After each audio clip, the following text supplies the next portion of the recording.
Today, we welcome the Editorial and Media Manager at the Evangelical Alliance. She is also an author of her own book, Victory Is My Name. I welcome Nicola Morrison. Hi, Nicola. Hi. Now, we're here actually at your work at the Evangelical Alliance.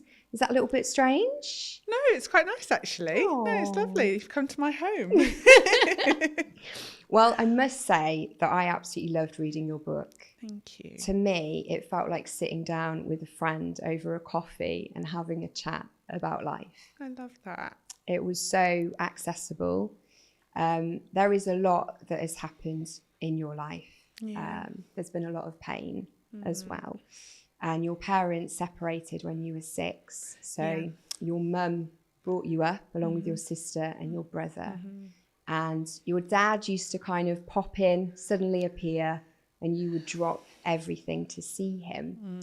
Now, some might say, because you tended to kind of almost elevate your dad, and some might think, okay, he left, why weren't you angry with him?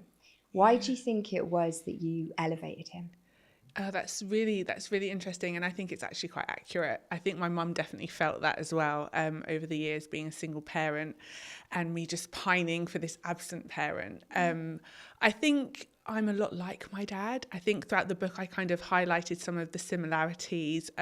Definitely his quick-wittedness I learned from him, and sense of humour, and we had a passion. We were petrol heads, we loved cars.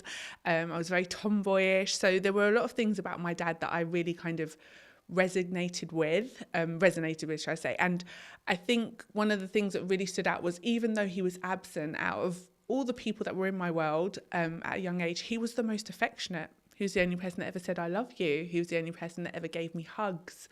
And even though my mum was loving in other ways, my dad definitely expressed that much more. And so in those intimate times when he did appear, it was exciting because I knew I was going to get that rush of love and affection. And then obviously it was few and far between. But when it did appear, I definitely celebrated it. Yeah. And do you think that was a bit of a catalyst for the struggles that you had with your mum? Definitely. I think now in my 40s, knowing more about what went on and some of the challenges my mum had financially, but, you know, emotionally and other things that left her really kind of in lack because of, you know, the burden she'd been left with, I can really understand how me pining for that parent while she was facing such hardship definitely drew a wedge between us. And I think in some ways she felt rejected. You know, I was looking outward for the love that I wanted, and she was there trying to show displays of it in the home. So yeah, looking back, I can definitely relate to how she must have felt at the time. And you say in the book that there was a time when you felt like there was no safe space. You were being bullied at school, and your brother had actually moved in with your dad. There was a sense of rejection there as well. And things just started to get a little bit more toxic, I suppose, at home. And you did open up to a teacher about some of the things that were going on. And you were put into care for a year. And that must have been very disorientating for you. Can you just unpack how you were feeling at the time? Yeah. So again, with my dad coming home into the home every now and then, and he was very much a disciplinarian as well. So there was a lot of combinations of things that went on and things that I was challenged with. I loved my dad, I loved my parents, and I think culturally you just don't go outside of the family and talk about what's going on at home. So when I did do that, I definitely lost touch with a lot of my family members who felt like I'd definitely, you know, backstabbed them or done, you know, the cardinal sin of going and telling people.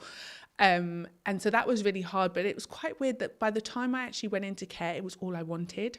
I was convinced that me not being in the family home, everyone would be happier. And I was convinced that me being plucked out and being put somewhere else, I would be happier.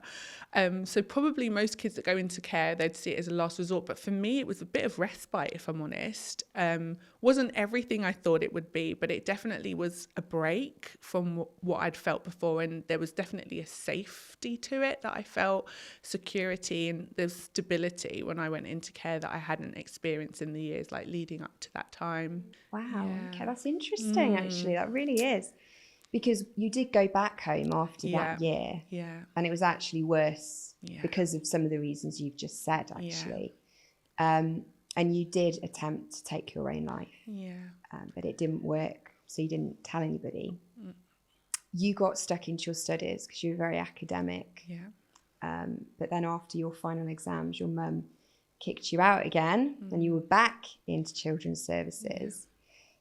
Now, the next bit that I'm going to say is I had to try and process it, so I have no idea how you did. But you heard from your social worker that your parents were cutting all parental ties with you, and that you were now officially estranged. How on earth did you begin to process that? I always say that was the hardest year of my life. I'm 42 now, and at 17, I can definitely say that was the worst year to date. It was really hard. One, like I said, I'd wanted this out, and I'd felt like being in care that year was good for me and good for my family. Like you said, I went back and it was not any better. At 16, I actually received my GCSE results in a hostel. So I was already kicked out by the time I got my GCSE results. And that was really hard because everyone at school was so excited about turning 16 and finally being out of school and having their life ahead of them. And I was literally living a completely different reality to everybody else. I was still working, so I was still going to work. But my life, as far as I could see, had fallen apart. At 16, I didn't have any future prospects. And then I think what was really hard was wanting something so badly and your parents kind of not being in favour of it. And then when they actually turned around and said, actually, yeah, we will sign you over, that was really, really like heart-shattering, because I think up until that point I felt like they were still fighting for me. But when the social worker came back in the room and said, oh, I can find you housing because your parents have signed you over, it was definitely a gut punch. I was devastated, and I just didn't see a way back after that. I felt like that was so final. Praise God it wasn't, but at the time, you can't think years ahead, you're thinking of the immediate. And for me, it was a really, really hard time. I was completely on my own officially by then. And I mean, you did go to college, so you were pushing through academically, and you stayed with some family friends. But again, you faced rejection again, and then you're back in this dark place. And you attempted to commit suicide for the second time. And this time you ended up in hospital. And I think this was one of the most powerful parts of the book, and I'm sure it was as a moment for you in your life. But in the haze of waking up in hospital, you were wandering down the corridor thinking, who can I ring? And the number that you had was your dad's, so you were about to ring, and then you heard your name being called, and you turn around and it was your dad. It's actually really emotional. I remember really like crying when I read that, because you literally ran to each other and embraced. Now, bearing in mind everything that had gone on, that moment must have been so significant for you. And do you think there was an element of him realising, maybe in a sense of guilt even, the fact that he hadn't been there and the fact he had rejected you? Was this a moment that represented hope for you?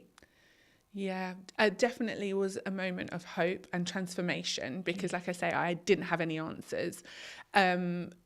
And abandonment had followed me. I felt like abandonment had followed me all through my childhood, and it was something that I just kept being confronted with. And like you say, stayed with friends, fell out with friends, stayed with family, got kicked out. It was like I was constantly being faced by this feeling of abandonment. So waking up in the hospital after taking my second overdose and not having a plan B, because I was not supposed to be here, and I was furious that I was still here, and I was embarrassed that I was still here, because I was taking up resources in a hospital for people that were genuinely sick, and I didn't deserve to have them. And then obviously, because the circumstances that had led to me going into hospital, I didn't have any of my belongings, my phone, all those things. So yes, walking towards the payphone thinking, how do you reverse a call, and who am I even going to call if I can even figure it out? And only remembering my dad's number. And like you say, then hearing his voice and turning around. And it was an amazing moment of belonging, because there was definitely a complicated relationship with me and my parents, but in that moment he was exactly where and what I needed, and that was hope. And I think for him it was a combination of feeling guilty, but I think also there was a safety in my dad showing up when I was at rock bottom, which seemed to happen throughout my life, and unfortunately was not there for the successes of it. So I think there was an understanding that if he turned up in that moment, there would be acceptance because I wouldn't turn him away. But I do think, without discrediting him, I don't think he went into that in his own brain. I think he just thought, my child needs me and I'm going to show up, and I didn't realise it was this serious. And so I could see in his face when he saw me and saw what I looked like, I think he broke himself inside seeing the state I'd got to. So yeah, it was a really, really emotional moment, and something that still gets me when I think about it. Yeah, I'm sure there's certain moments in life that you don't forget, no, and that will be one of them. Absolutely. I'm sure. Yeah.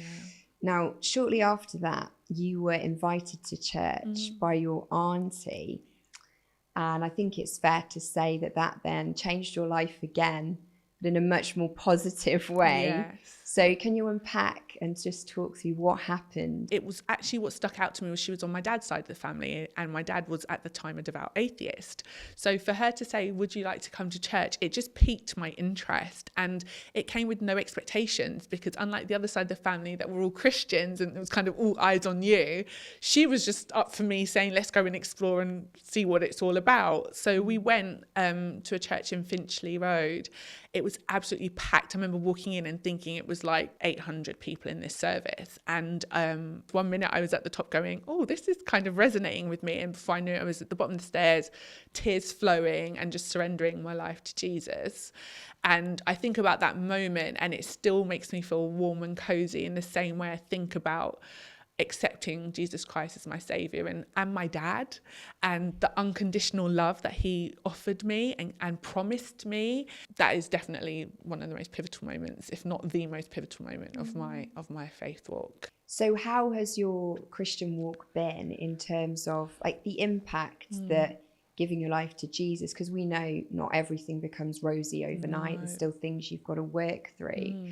And obviously there was a lot of pain from your life before that point, and even currently at that point.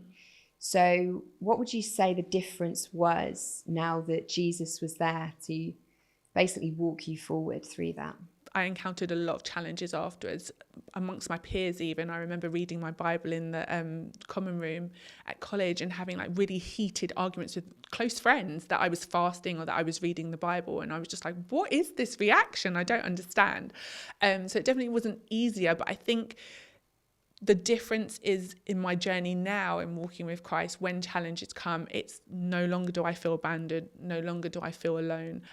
It's having that underlying foundation that I know I'm loved, that I know I'm made on purpose, and that I have purpose, and that whatever I'm going through, I'm not walking it on my own. So it's not a massive shift in terms of what I encounter, but a massive shift in terms of how I encounter things.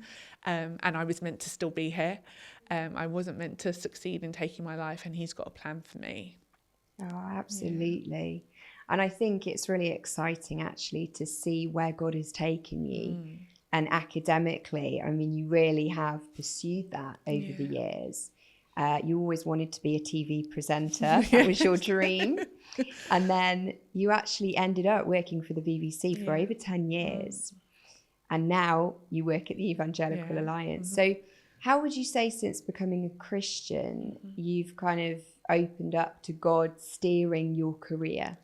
I think, surrender's definitely been a massive part of my story, because I definitely had a linear idea of how my career was going to go. And you'll know from the book that I took 5 years to just get my first journalism job after doing my master's. It was like, God, what are we doing? I'm qualified. Why am I not on the news? Why am I not doing this right now? And so I really had to surrender my journey to God and say, you have a plan. I don't know what you're doing, but I'm going to lean into it and trust it. And every time I did that, I seemed to encounter people that were just cheerleaders for me. And it was never the apply for a job and get a job. It was the go for a coffee and meet someone, or go to a networking event and someone had seen me at something or had an opportunity. And so I was seeing God in all those random encounters that weren't so random. In fact, they were orchestrated by him. But what it was really doing was testing my faith, because I'd be looking to the left for my blessing to come and it would come from the right. So I definitely learned how to surrender my plans to him and say, I'm not quite sure what you're doing, but you know my heart's desires. You care about the things I care about. And if I just walk in your will and in step with you, I know that you're going to see me through. How would you, I guess, want in your heart for people who pick up the book, who can relate to maybe some of these issues and things in their lives, how would you want the book to speak to them? I think I'd want the book to, one, say, I see you. And whatever you're going through, you are not, one, abnormal, and two, alone, because they are the two things that the enemy constantly used to feed me. You're on your own and no one else is going through this. Everyone else has perfect families and they fit in and they get on, and what's wrong with you? And that was constantly something that kept reoccurring. Surrendering to God, there's a strength in that, but there's also a greatness in saying, I'm weak, I can't do this. And I think people coming to that realization is such a powerful thing, because it takes the weight off and it places it at the altar. It places it on God. God wants to take our burdens. So I think I would want people to take encouragement that with Jesus, even though things are hard, they are not impossible. God can bring you through some really tough stuff. He's faithful. Yeah. It's absolutely beautiful. Thank you so much for sharing this time with me today. It's such an honour to be able just to journey through somebody's book, because it's such a vulnerable thing as well to put your life on the pages for someone else to read. So it's a very brave thing as well. So just God bless you so much. Thank you so much, Laura. Thank you. And if you've been moved in any way by this and you want to find out more, then do grab a copy of Nicola's book, Victory Is My Name, which is available at any good bookshop, because it really is a transformational read and an honour to journey, as I say, through the pain, through the suffering, but also to find the joy of salvation in Jesus. It's just incredible.